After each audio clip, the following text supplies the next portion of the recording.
Hello, I'm just making a quick tutorial because it was requested on my channel. Somebody asked the question, how do you use the RS-70 sequencer? I'm not an expert with this thing, I just dabble about with it quite a bit, so I'm not really going to know everything about it.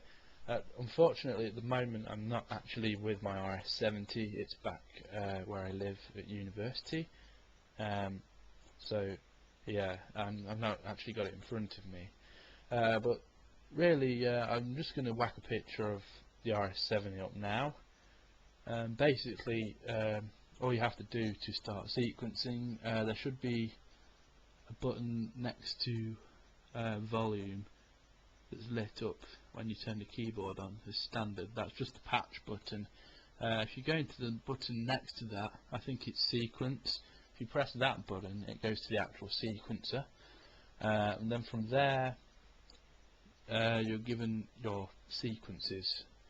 It should start on one of the default ones if you've never used them before. I think that's 001 to 150. To move sequences you can either press the up value or the down value button, I think. You can actually press the 0 through 9 keys as well, or you can press the numeric button on the side of them and tap in a value to the one you want to get.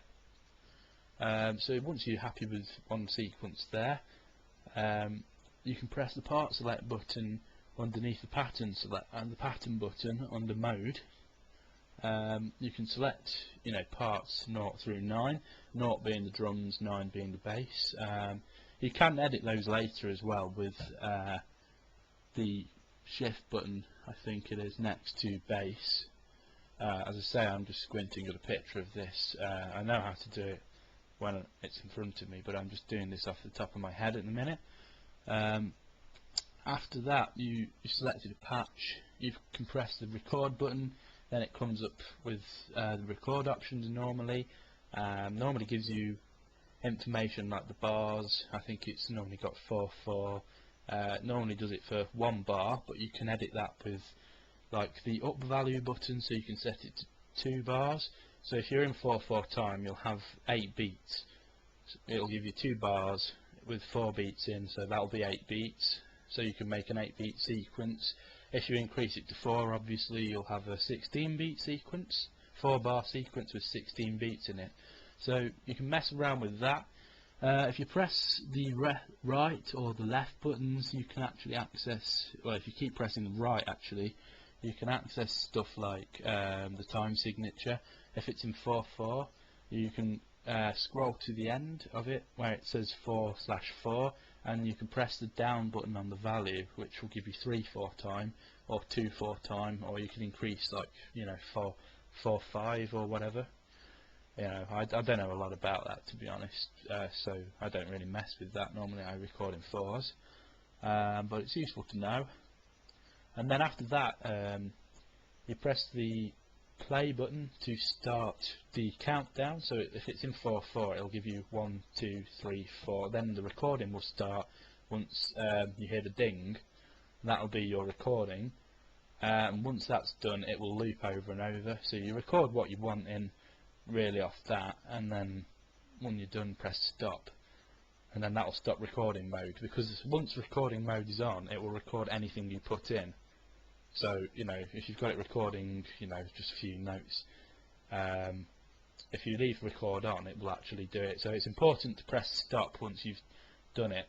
If you're not happy with what you've done, you can actually click erase undo, and normally it's after that you press enter to erase it, and then it asks you if you're sure you want to erase it. Then you press enter again, then it erases it for you, I think.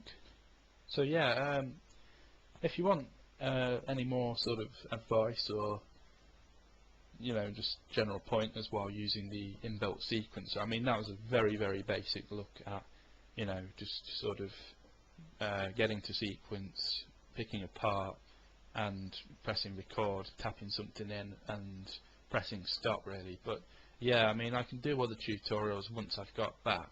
I'll probably be back in about 2 weeks or so, so I should be able to get a video of me actually demonstrating what to do with the RS-70, but you can do a lot with sort of quantizing parts, you know, sort of editing, doing other fancy stuff with it, and deleting actual segments. But I think they're all found in another menu.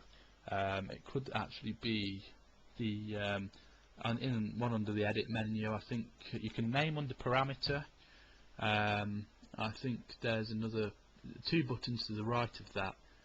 Whatever that button is, normally is the thing that you do all the the sort of pattern erasing, the quantizing, any of the sort of crude editing parts with that really. But it is a really powerful sequencer on there for saying that it's actually inbuilt and that, and I've had some fun with it. But when I get back, I'll probably do another video because this is really quick, and I've only just noticed that there was a question asked about it, and I've not really been paying much attention to YouTube, so I thought, you know, let's put something on here. Yeah, it's a really quick rush through one, but I hope that's useful to you anyway. So yeah, hope you enjoy this.